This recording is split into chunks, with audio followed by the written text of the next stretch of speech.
नमस्कार, मैं हूँ प्रियंवदा तिवारी और आप देख रहे हैं तिलक पत्रिका। आषाढ़ माह की पूर्णिमा को गुरु पूर्णिमा के नाम से जाना जाता है और इस दिन का विशेष महत्व बताया गया है। भी हमारे साथ ज्योतिषाचार्य डॉक्टर श्रीधर ओझा जी हैं, जिनसे हम बातचीत करते हैं, जानते हैं गुरु पूर्णिमा का विशेष महत्व क्या है, इसका धार्मिक महत्व क्या है और गुरु पूर्णिमा हमें क्यों मनानी चाहिए। हाँ, इस बार गुरु पूर्णिमा 10 जुलाई को है। यह गुरु पूर्णिमा किस लिए मनाई जाती है? देखिए, जगत के गुरु, संसार के गुरु भगवान शिव आज के ही दिन ऋषियों को ज्ञान का उपदेश दिए थे। इसीलिए संसार के गुरु तो भगवान बाबा विश्वनाथ है, भगवान शिव हैं। साथ ही आज गुरु पूर्णिमा के दिन ही, आषाढ़ शुक्ल पूर्णिमा के ही दिन भगवान वेदव्यास जी का जन्म हुआ था और इसी पूर्णिमा के दिन ही वेदव्यास ने 4 वेदों के 4 भागों में, वेदों को 4 भागों में विभक्त किया। शुक्ल, यजुर, साम, अथर्व, ये वेदों को विभक्त केवल गुरु पूर्णिमा को ही दिन किए। साथ ही महाभारत एवं जितने पुराण हैं उनके भी रचयिता भगवान वेदव्यास हैं। इसीलिए उनको द्वैपायन व्यास भी कहा जाता है, भगवान वेदव्यास जी को। उनके जन्म दिन के उपलक्ष्य में हम गुरु पूर्णिमा मनाते हैं। गुरु पूर्णिमा इसलिए मनाया जाता है, इसमें चाहे बौद्ध हो चाहे जैन हो, ये जितने भी हैं सब गुरु पूर्णिमा को हर्षोल्लास से मनाते हैं। और जितने गृहस्थ हैं या सन्यासी हैं या विरक्त हैं, वो भी गुरु पूर्णिमा के दिन अपने गुरु की पूजा किया करते हैं। इस दिन गुरु के पास जाना चाहिए, गुरु का पूजन करना चाहिए उनसे। और यदि गुरु नहीं है तो गुरु पूर्णिमा के दिन उनसे दीक्षा ली जा सकती है, क्योंकि ये बहुत अच्छा मुहूर्त होता है। क्योंकि गुरु का अर्थ ही है, गु शब्द है अंधकार, रूह है जो अंधकार से प्रकाश में हमें लावें, वही हमारे गुरु हैं। गुरु जो भी मंत्र देते हैं, क्योंकि गुरु मंत्र जो है अत्यंत गोपनीय होता है, उसको दूसरे से बताया नहीं जाता है। मंत्र से ही मंत्री शब्द का उत्पत्ति बनाई गई है कि जो कान में धीरे से कह दे वही हुआ गुरु।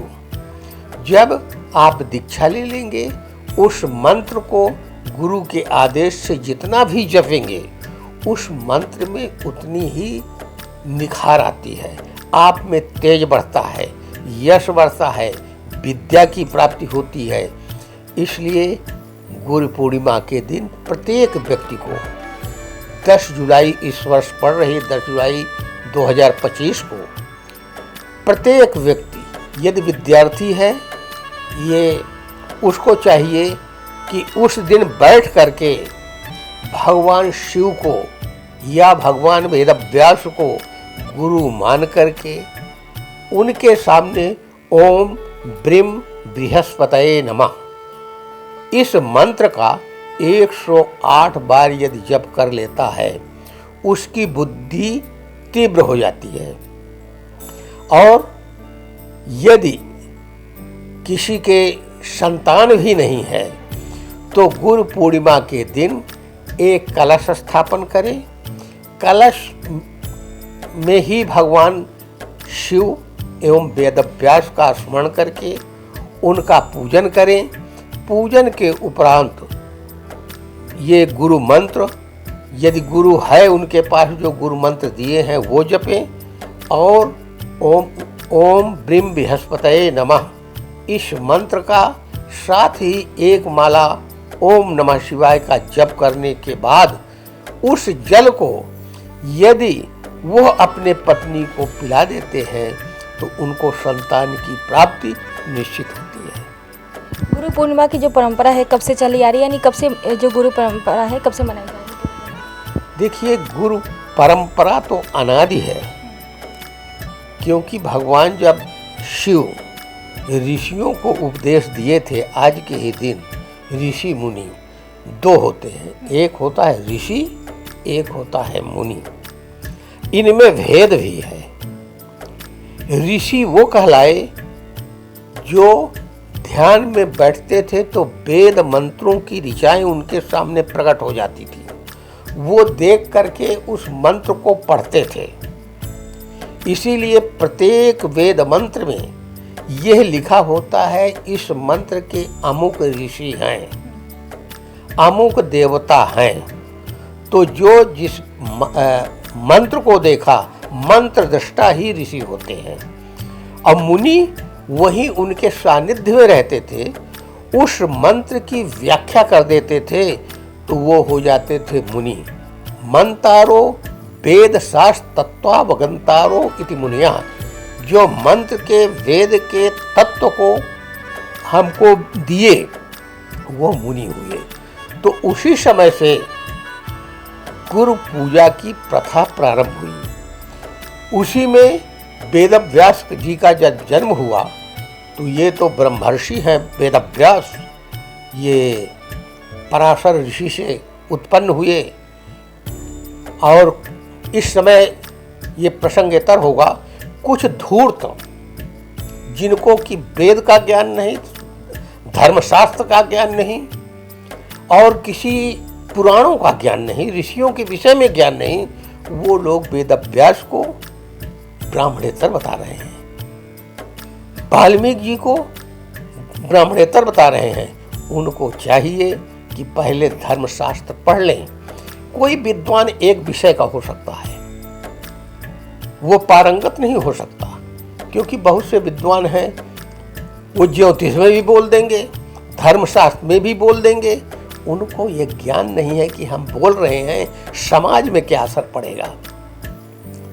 इसलिए हमारे वेदव्यास ऋषि पराशर के पुत्र वो वेदव्यास जी का भी जन्मदिन उस दिन मनाया जाता है। और इस 10 जुलाई को धूमधाम से वेदव्यास जी का जन्म मनाया जाएगा। जिसके गुरु नहीं हैं, अभी गुरु नहीं किए हैं, वो वेदव्यास जी को, भगवान शिव को या जो भी उनके आराध्य हों, उनको गुरु मान करके उनका मंत्र अवश्य जप करना चाहिए। और इसी गुरु पूर्णिमा के दिन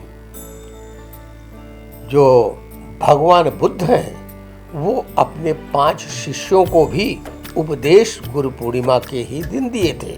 इसलिए बौद्ध धर्म में भी गुरु पूर्णिमा मनाई जाती है।